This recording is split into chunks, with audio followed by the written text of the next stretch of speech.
Coming up on our Finding Better podcast, we're going to talk about wealth. Terri Nicholas is joining us, and she's a certified financial planner. She's a certified money coach, and she's also, most importantly, a true wealth coach. Now, what does that mean? We are going to talk about money for sure, but we're going to talk about all the other different things that make up wealth in our lives, and it may be a perspective that will change your life. Please share this. It's an amazing conversation. Here we go.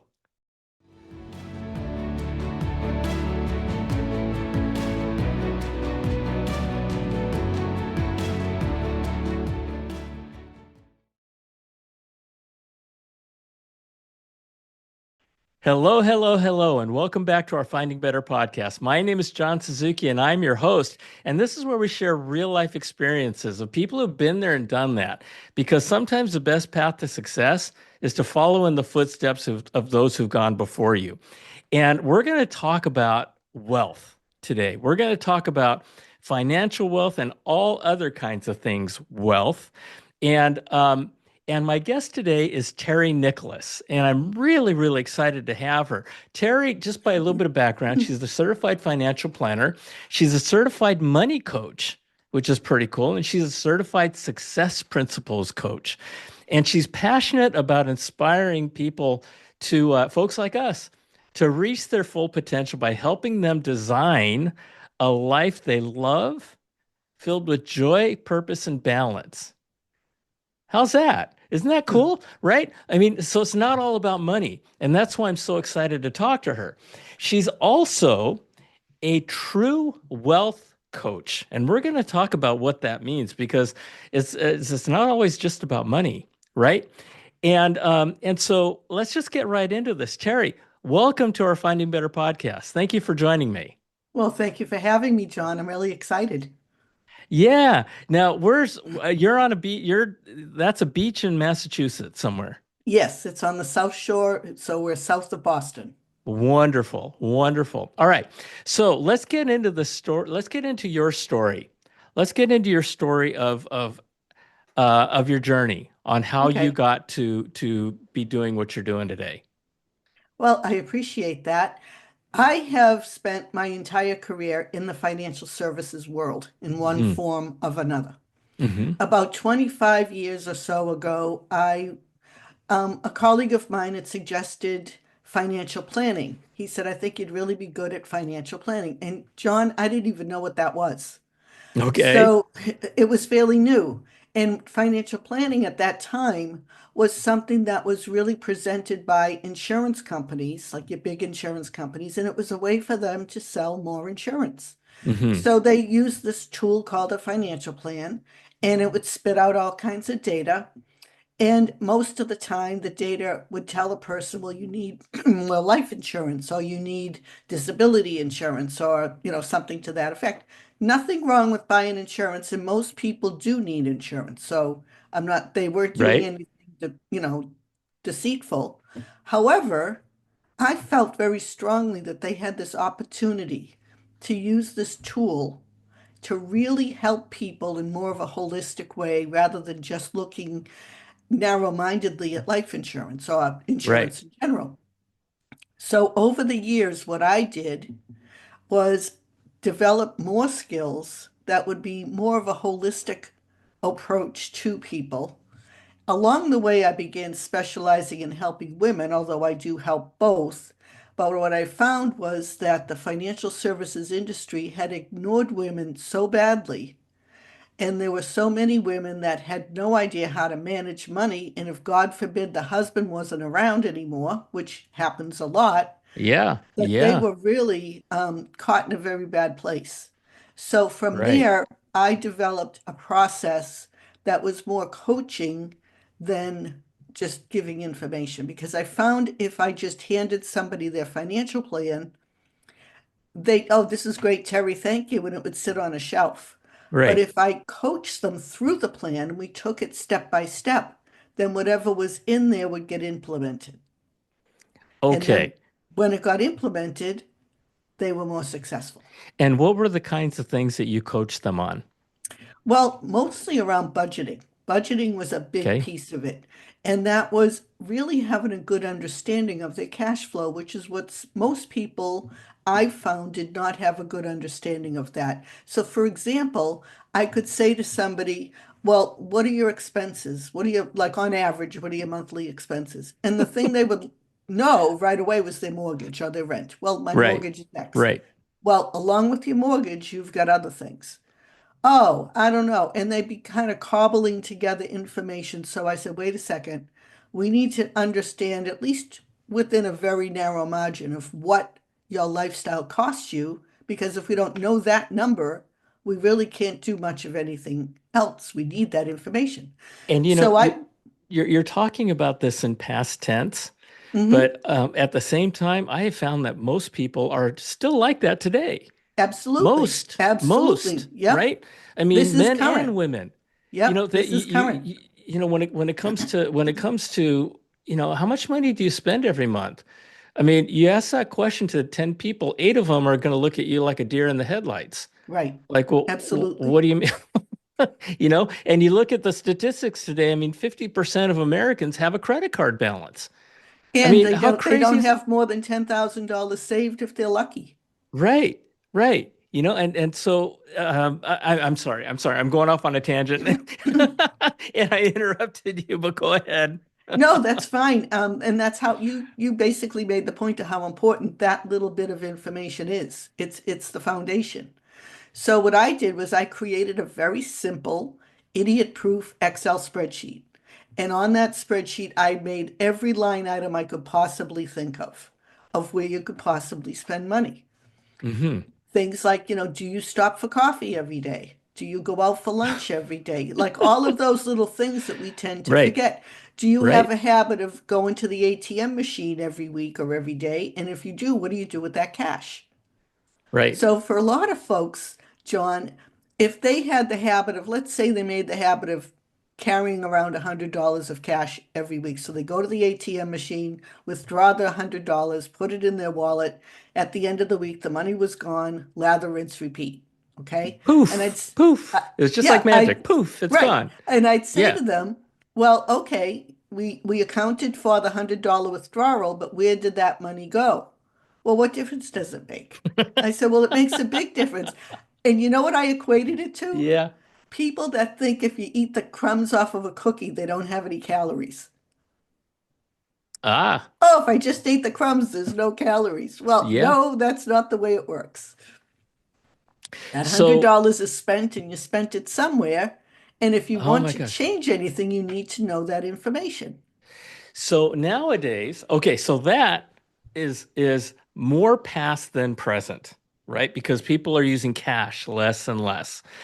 And one of the things, of course, the kind of insidious part of the financial world is that everybody is trying to find ways to make it easier for you to spend your money. Absolutely. And getting into that. You can finance stuff on Amazon now, right? Right. You can finance your You can vacations. finance PayPal. You can You can make a PayPal purchase and you can finance it. finance financing. Right. Exactly. I So mean, it's yes, crazy. to your Yeah, point, yes, maybe we are going towards a cashless society, but the process has not changed. So even right. though you might not withdraw cash, you're making a withdrawal from somewhere else, even if it's virtual. And people are not keeping track of where they're spending their Exactly. money. Exactly. And Point. so, Yeah, point it's the same thing that's made. happening without the need and the inconvenience of going to the ATM, right? Right. I mean, Right. They made it easier. it's just like, oh my gosh, and and um and so it's one of the things that I do and my wife does, and this is more for my wife well, actually it's more for me than my wife. But everything we almost pay everything on credit cards, but we pay our credit cards off every single month, Right. and we never have a balance Hmm. unless we miss a payment deadline, which happens once every 3 years or something like that. And then we'll call the credit card company, then they'll forgive it. And but the thing about doing that is that you have a written record of every single penny you spent, right? Right. on your You credit card do. statement, and that's what we use. And I'm going into solution mode, and I'm really sorry about that, but there are ways, and we're going to learn from you ways to deal with this. Right. And some credit card companies are better than others as far as giving you an output that you can actually break down and see where you're spending your money. Some do that Ah, and some don't. So okay. some have very good tools. And if your credit card company does not have a budgeting tool, or one that can give you that, that kind of a definition, I recommend that you get on the phone or send them an email or contact them somehow and say, this is something I would like, because it's really nothing for them to do that. It doesn't take any effort on their end to do that. I didn't know that. I didn't Mm. know that some credit card companies offer you budgeting tools based Oh, on the yeah. use of their credit card. Right. So you can actually look and Oh, see, well, how much did I spend on gasoline? How much did I spend on food? How much did I spend on the movies? That type of thing. okay. And then if you can download that into a spreadsheet form and separate it out, like say, for example, a category is food, and you wanted to know, well, how much was at the grocery store versus how much was at a restaurant, you would be able to do that if you can download it to an Excel spreadsheet and just separate everything out. And you wouldn't know, for example, how much money you're spending on lunch every month unless you keep track of it. Right. And a real life experience that I had was with a young woman who was part of my team at Expedia Group, and I gave a little lunch and learn financial personal financial management thing. It was a brown bag, four different sessions. And one of the things I said was to do exactly this, Yeah. is to write everything down. And so a month and a half later, she came up to me and she says, John, I said, what? She goes, that was an amazing experience. What you taught was amazing. I said, why? She goes, because I realize now how much money I spend on lunch at work. Right. Right. She says, I spend $15 a day Yeah. for lunch at work. And when you do that math, that's 300 bucks you know, yeah, 300 bucks a month, Right. $300 a month just Right. on Times lunch, 12 is $3,600 a year, which is $3,600 a year. that's a And then vacation. And then yeah, right. And then she laid on top of that her 2 cups of coffee that she bought every day, Right. So right? there's So you another layer 10 on that bucks a another day. 10 Yeah. bucks. That's $25 a day on coffee and lunch. And Right. when you do that math, right? I mean, I don't know, whatever it is, $25 times 500, that's what's that, $6,000 a year? Yeah. Yeah. And you just don't realize you're doing that's a really nice vacation. Right. Set aside the fact that that would enable you to get out of your credit card debt and start saving that $10,000 you were talking about. Right. And Right. so, anyway, fast forward 2 years, she came to me. She says, John, she says, I just want to let you know that, what you talked about with regards to investing, saving our money and investing our money. She says, I've saved over $200,000 in the last 2 years. Yeah. I believe And, it. by saving and investing. And folks, this is just really basic stuff that, one of the things I tell folks, Terry, is that we can tell you how to get to the water. Hmm. We can tell you how to get to the water, but we can't do the work for you of drinking the damn stuff, Right. right? And Right. and but the thing is that as you do the things that Terry's talking about, and I just want to preface some of Terry's comments with this, the more you do it, the easier it gets. And over the course of a lifetime, over the course of a few months, it just becomes habit, right? And Right. it becomes part of your education of what's going on in your life. Well, So not this only is why, that, John, it's yeah, it's really, as you say, habit. It really comes down to the mindset that you have around money that let's talk makes the about that. difference. Yes, ma'am. And Yes, I'd ma'am. love to share a very quick story just to preface why I'm so passionate about money mindset. Yes, please. Okay, so my family immigrated from Sicily. Okay, my grandmother, Uh-huh. my father was born there, and they were very, very poor when they came here, as far financially poor. Not emotionally poor, but they were financially poor. but you would never know it because my grandmother, God bless her, had the most positive outlook where money was concerned. She never worried about money. And mind you, they came here in 1928, just shy of the Great Depression. Okay. Didn't speak a word of English, came here, worked very, very hard. And my grandmother just was very skilled. She never had a formal education, John, but she had money management in her DNA. And she Huh. could squeeze a quarter till George Washington cried. And she was still the most Okay. generous. She was a very generous woman. She would help anyone. She was incredible. Now she had four children, one husband. They all grow up, live under the same roof. And this is where the irony comes in. Her three sons all served in the military. My father served during World War II. The others were, other wars. Hmm. And they're all learning her skills. When they came home from school, she used to have numbers on a piece of paper for each of them. Now, she couldn't write a lot in English, but she knew numbers. Numbers, in Italian and in English, they're the same. So she had these columns of numbers, and she would sit them down and make them add in their head those numbers up and down. And she already knew what the answer was before they could go out and play. So she was always educating them on, understanding numbers. So fast forward, they're all adults. They all went into the exact same career path. My dad owned his own business.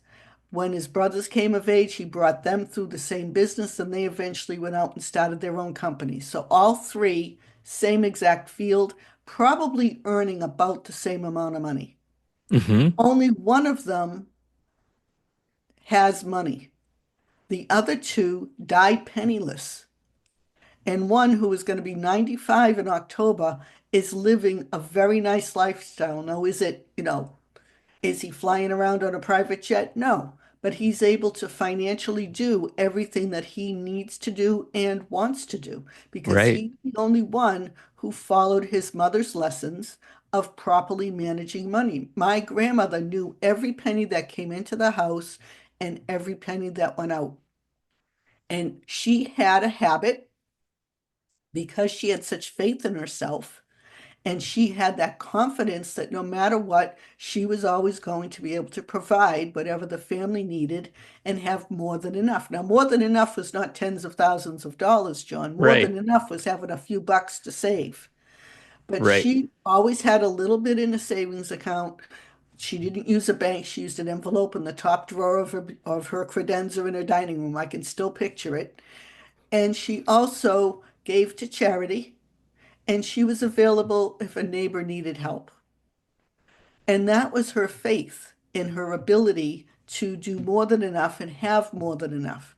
Where two of her sons had the mindset that there was never enough money, even though they made way more money than she ever dreamed of, they never had enough money because that was their mindset, that was their belief. And as soon as the money came in, they would spend that money and then some.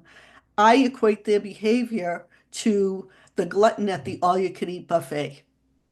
No matter what they had, it was never enough. One of them used shortcuts like he really was a problem. He was kind of a scam artist. And he would have all these like get rich quick schemes and none of them Hmm. ever came to fruition. The other one Hmm. just liked to spend a lot of money. He just always spent more than he had, was heavily in debt, died heavily in debt. In fact, when he passed away, the family had to pass the hat around to bury him. Wow.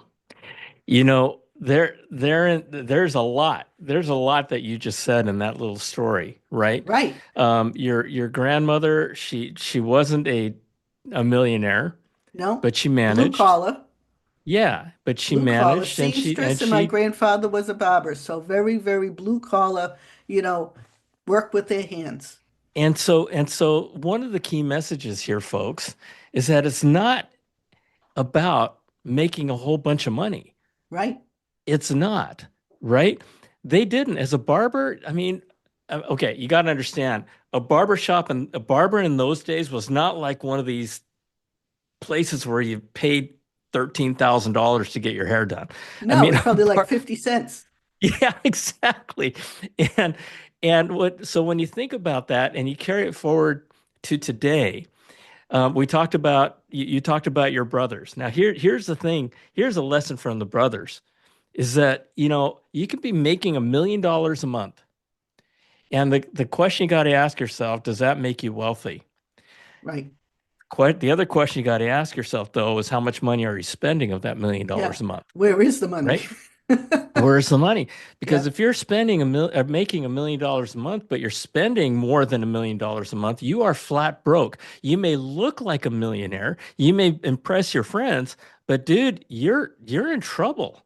Right. You're in Right. trouble. And so the whole idea is understanding. I mean, I love how your grandmother had the boys do math problems, Yep. right? Hmm. And because it really is, a math problem, and Hmm. it's all about living within your means, isn't it? Right. It is. It's in knowing what those means are.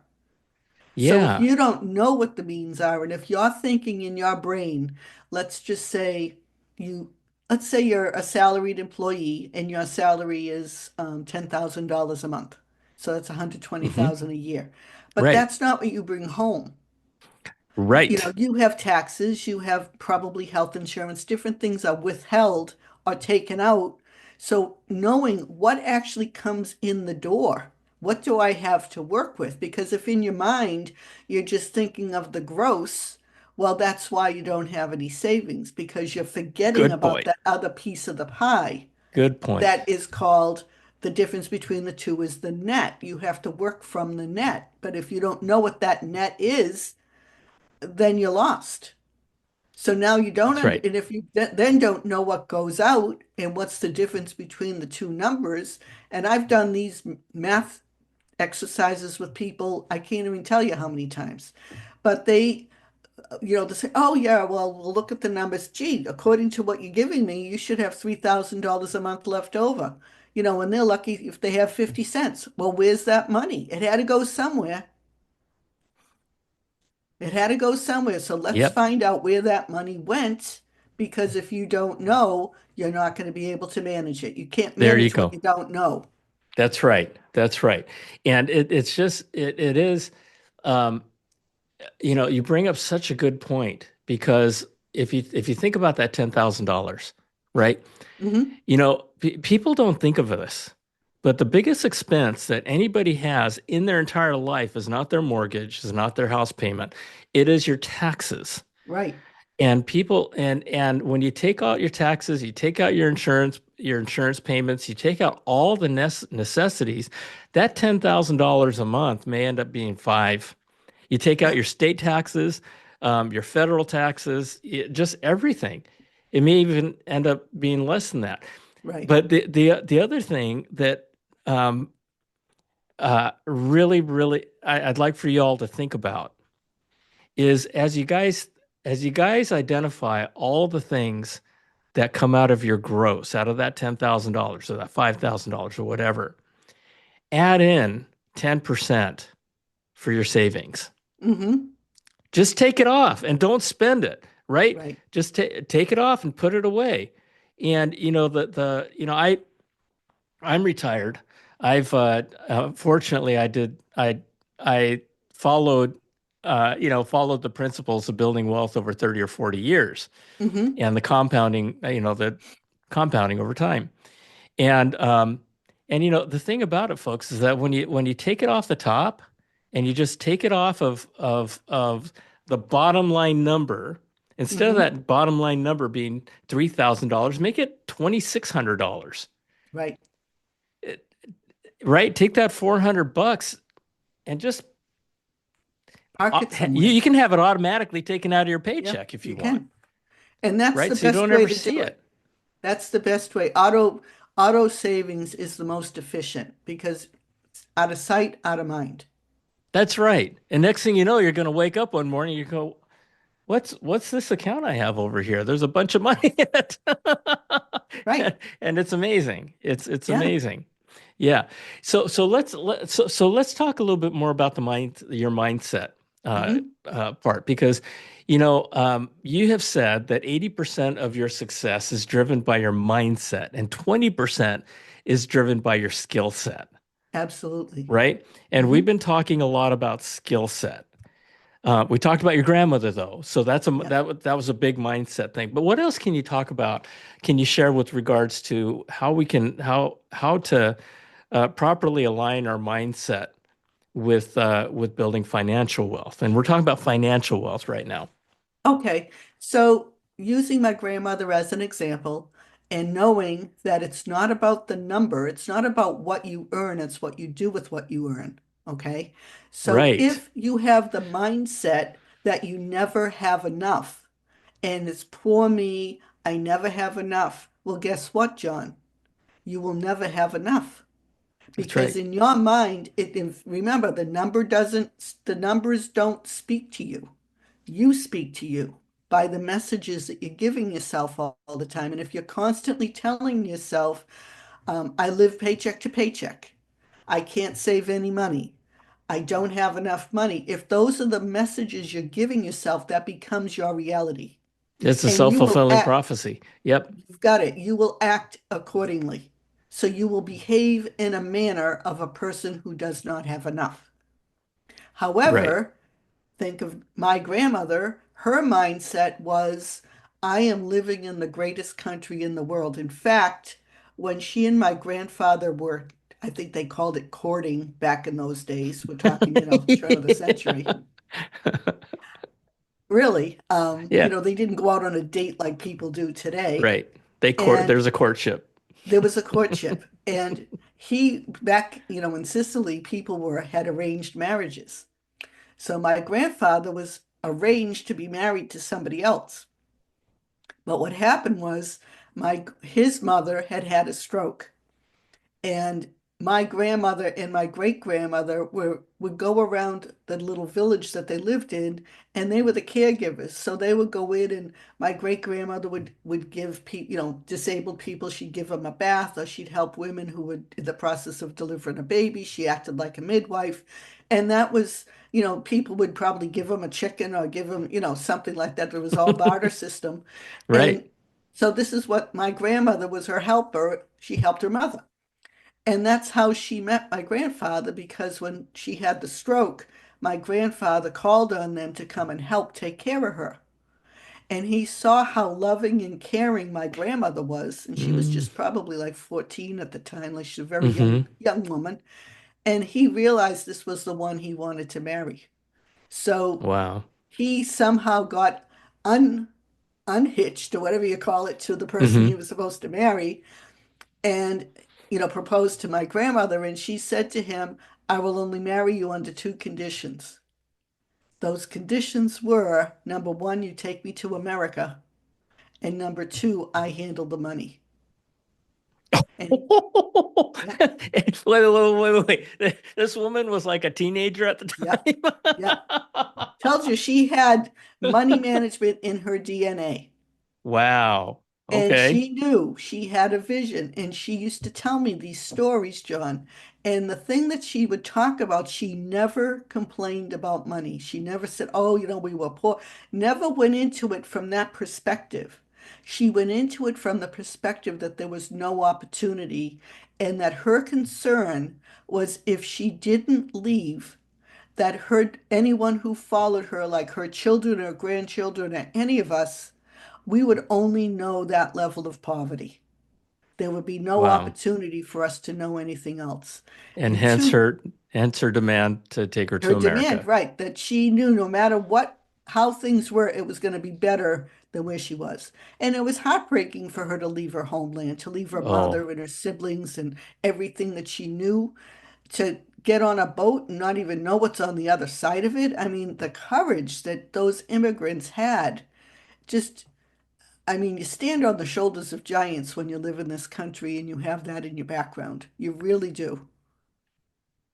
and a lot of us don't understand that. Even more of us don't appreciate it. Right. And, but it is so true. My mother, after World War II when Japan was completely ravaged because she was in Japan during World War II. Oh, wow.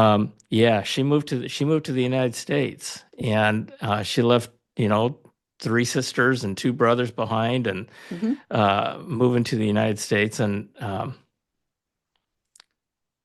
but it was for the opportunity Right, and it was for her kids. right. And I for one thank her every day. You Yep. know, I mean she's gone, Yeah. but she's still here. Right, right. And I do the same. And Yeah. 2 years ago, I had the opportunity to go to Sicily, to go to the village where my family was from. And the village is not like on any tour guide, believe me. So I went with the tour, but I had to create it like a side trip Hmm. with the driver to get me to this little town. And I literally walked in her footsteps. Found the house where my father Wow. was born. I found the church where he was baptized, where my grandparents were married. And it was all walking distance because obviously nobody had cars. And all you saw around you was intense poverty in this particular town. Now, not Mm. all of Sicily is like that. There's a lot of Sicily Hmm. that's really beautiful, but their particular town, they had been hit pretty hard during the war, and a lot of people had left. So you saw a lot of buildings that were still damaged 80 years later.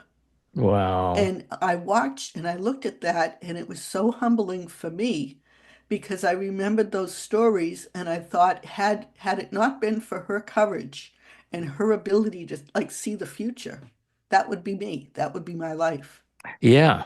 Yeah, you were standing in the life that you would have lived if not for Yes, your if not grandmother's for her, decision. that would have been my life.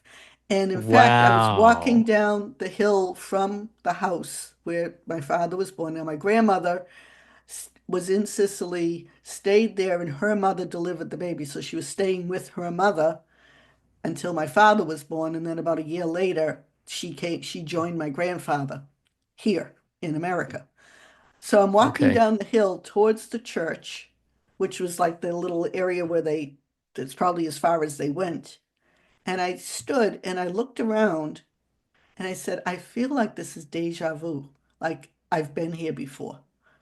And then it dawned on me, I had a photograph of my grandmother when she was about 14 or 15 standing in that exact spot. Oh, wow. Yep. Oh my I'm looking gosh. out and I said, she was Oh, here. She was standing here. I have a photo of her overlooking the farm where she used to work. I mean, she was oh my gosh. the peasants. I would have broken down in tears at that I moment. I did. would have, oh I my did. It was gosh. extremely I, emotional just to be oh there. And my I said, I goodness. was guided here I'm getting for a tears in my eyes reason. right now just from your story.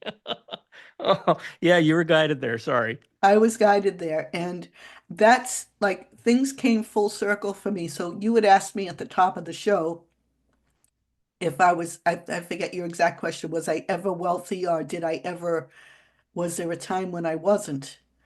And when I saw that and experienced that, I'm getting chills now as I'm talking about it. I realized just how fortunate I've been my whole life, even though I've had many years of financial struggle.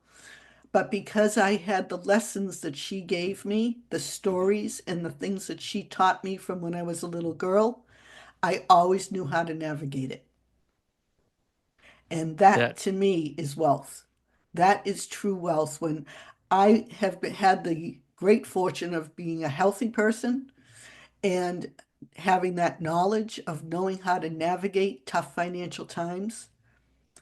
And I think that gave me this sense of purpose and this sense of meaning and fulfillment. And those are the things you can't buy. So to me, true wealth is the things money can't buy, which is purpose, passion, and unlimited possibility. and isn't that amazing? Isn't that amazing? Because we in the Western world equate wealth with money. Right. And what you just said is that true wealth has nothing to do with money, It's not a number. It's right? not a It number. has nothing to do with numbers. It has nothing, and you know, and I never thought about it.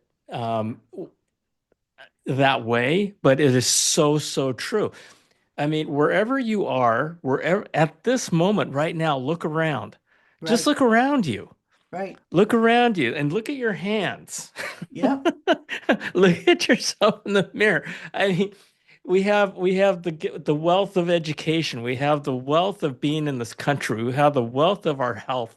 We have the wealth of people around us. I mean, it's crazy, Right. right?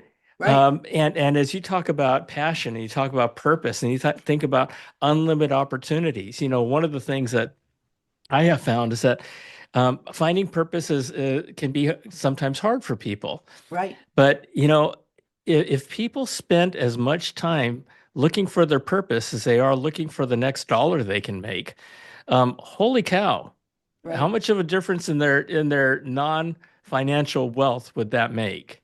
Right? Right. And we try to help people find their purpose all the time. And of course, we are the land of opportunity, Yeah. and yeah, and the last thing being passion, right? A lot of times passion can follow purpose, but not necessarily, right? What are you passionate about? What do you love? Are you passionate about puppies? Are you passionate about helping people? Are you passionate about my cell phone or your cell phone? What are you, what do you love? What do you love? Go Right. after it, Right. you And know? that will, when you discover your passion, your purpose will follow. Okay, so I said it the opposite. I said you Yep. find your purpose and passion will. Okay, so I guess we can argue that it goes both it goes It both probably ways. could. But It yeah, probably could. I, yeah. I can speak to like going through the success principles coaching program that I went through, which is written by Jack Canfield. He's the Hmm. Chicken Soup for the Soul author, and he wrote this book called The Success Principles, which I highly recommend to anyone. It's a great book. But in that, that's where we started, was what are you passionate about? What and then from there, like I went through that because for many years I wanted to know what is my purpose? Why am I put on this earth? Why was I blessed with good health and living here and everything else? And in going through a process to discover that, I realized that I'm very passionate about helping people. And in particular, helping people with their finances because when they have their finances in order and they can appreciate that their finances are in order and they have that mindset of knowing their finances are in order, then the rest of their life tends to fall into place.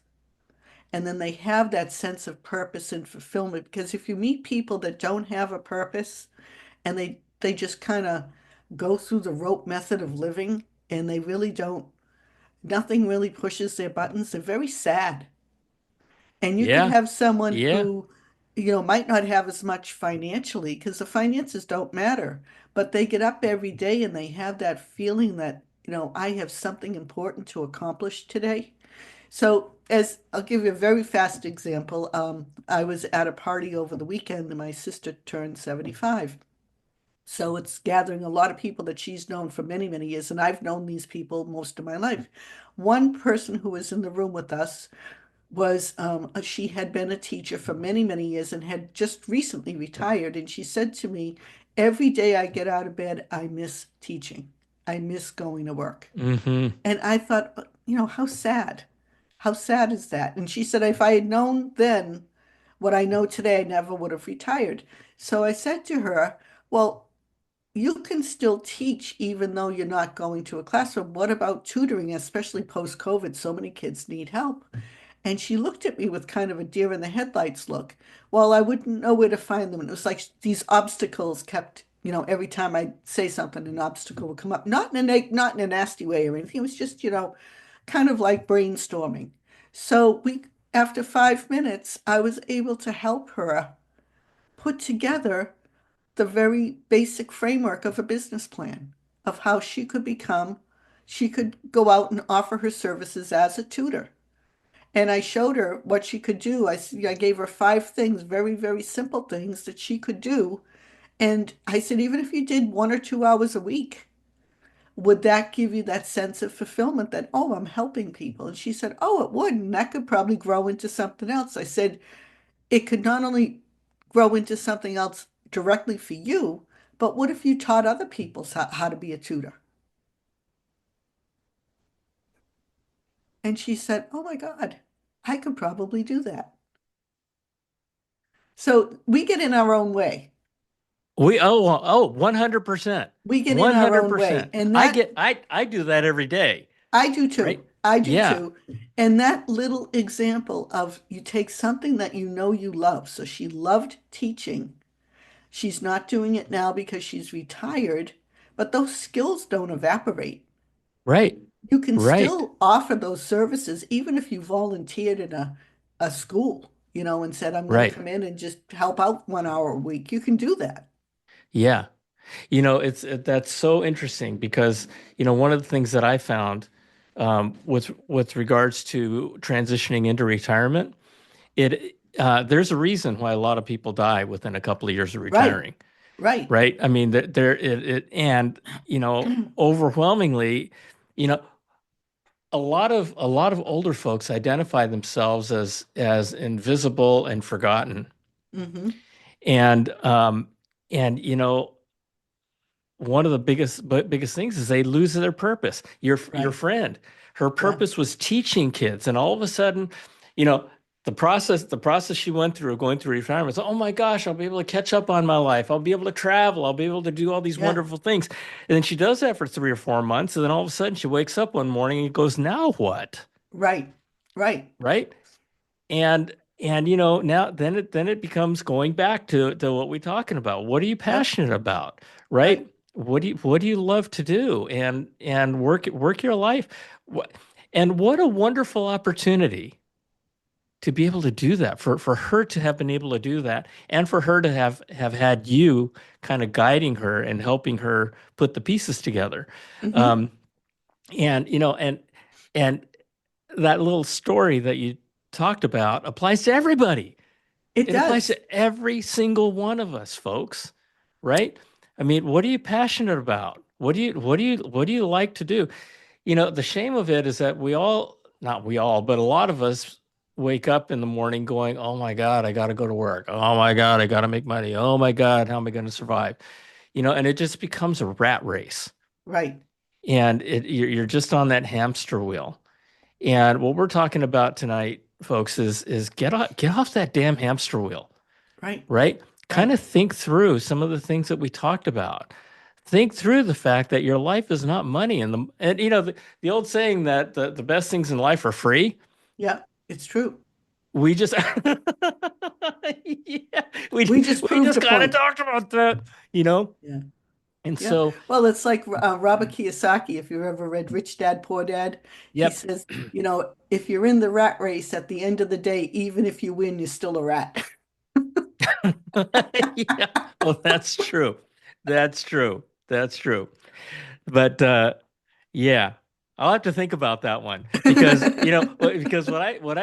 mean, I try to help people get out of the rat race, Right, right? right. And are you still a rat, or do you transform into into an eagle? I don't know. I'll have to think about that. But Well, um, I think he but meant if listen, you stay in the rat race. that's it. That's it. That's it. Hey, so closing comments. Close us Hmm. out. What would you like to give folks out there? Well, John, I think that if anyone is out there and you're at a point in life where you've been excuse me, you've been climbing the ladder for like, say, 20 plus years, you're near the top, you're looking around, you're not sure if you like the view, and you ask yourself, is this really the lifestyle that I signed up for? Hmm. Then you're somebody who is probably at a crossroads where you really want to rewrite your next chapter. And if you are that person, it's not too late. And this is the kind of work that I love to do. It doesn't mean it has to be with me, but there are, other folks out there. But what you want to be able to do is take a look at what you love, even if it's in your own career. If there's like one or two things in your current career that you really love to do, is there a way you could transition that into like a hobby business? And it probably is possible to become either a consultant or a coach or something to that effect or a tutor. And if you don't know where to begin, don't be afraid to ask for help because time is precious. And if you can find the right person to help you shorten the learning curve so that you can get from wherever you are right now to where you want to be quickly, so that you can spend whatever time you have or whatever time you choose doing that activity and having that sense of purpose, fulfillment, and meaning, you can't put a price on that. You And can't. you can't. And as you mentioned, John, finding your purpose. When I went through this process and I discovered what it was that I loved to do, what I also discovered was that with a lot of people that went into life coaching is great, but people don't usually talk about numbers. Like they'll talk about your hopes, your dreams, your aspirations, but they won't tell you what it costs because it's not their specialty. And if you talk to a business coach might help you with the business plan and doing some basics, determine if this is a viable business. And they'll talk about the numbers surrounding the business, but they won't talk about what's in your heart. So Right. what I do is I cobbled all of my background together so that I can give you the life coaching, I can give you the business coaching, and I will give you the financial planning piece that you need so that you know whatever your dream life is, you'll know with clarity what that's going to cost. So whether or not you have the resources currently, how soon you can retire, and afford to retire so that you know what it is you're retiring from, but you're also going to know what you're retiring to and what your drawdown strategy is going to be so that you can sustain that new lifestyle long term.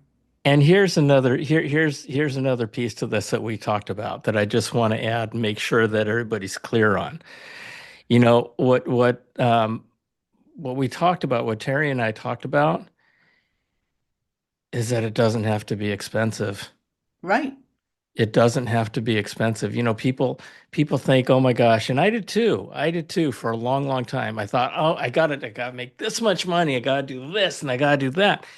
And I sat back and I go, "Why? Why?" And so a big part of it, um, yeah, I won't go that direction, but Terry, I created I coined a phrase that says, "We've gotten so smart, we've forgotten our heart." That's right. You know, when it comes to your life, remember your heart. Yeah. Follow your heart. What does your heart want you to do? Hmm. And I'll tell you something, it becomes so much more fun. It becomes so much more fun. And one of the folks probably unless you're really, really listening carefully, you probably didn't hear an underlying theme of everything that we talked about. We talked about her grandmother. We talked about the woman who who was a teacher and decided to be a tutor. It's all about serving others. And I'll leave it with that. I'll leave you with that. Okay. It's all about giving and it's all about serving others. And cogitate on that for a while. We'll talk about that again sometime. So And with what's that, the term for, no, is that servant leader? Isn't that the term for that? yeah, I've heard that term servant leader, right? But you know, it's always in service. It's always in service. It's your heart is in service to others It in is. some form. Hmm. And just kind of think about that. And think about the times in your life where you just felt really happy. Probably had to do with others. Hmm. Probably had to do with others. So with that, last thing I just want to. So Terry, you've got a webinar coming up, right? I do on No, June when is that? 11th. And this Okay. it's called Success 2.0, how to design your life with purpose, passion, and unlimited possibility. And is that free? It's free. It's a Okay. 1 hour, kind of like a lunch and learn. I'm offering it at 1 o'clock Eastern on June Okay. 11th. You can sign up for it, and it is free and it's open A- to anyone. And where do they go to sign up again? They can go to my website, wealthcoachforwomen.com, and I'll put a link in your show notes. I think I might have sent you one that's Okay, specifically good. for it. Good. Good. Okay. Um, And by the way, it's not just for women. No, it's for If anyone. you, it's for anyone. It's for anyone. Listen, Terry, thank you. Thank you so much for You're joining us very welcome. and sharing your heart and sharing your mother's stories and helping us understand what true wealth really is. I love you. God bless you. Thank Everybody, you. listen to this again. It's we packed a lot into this episode, and just like a movie or just like a book, the second time you look at it, you see something else. And share it. Please share it. And with that, thank you. God bless you. I love you. And we will see you next time. Bye.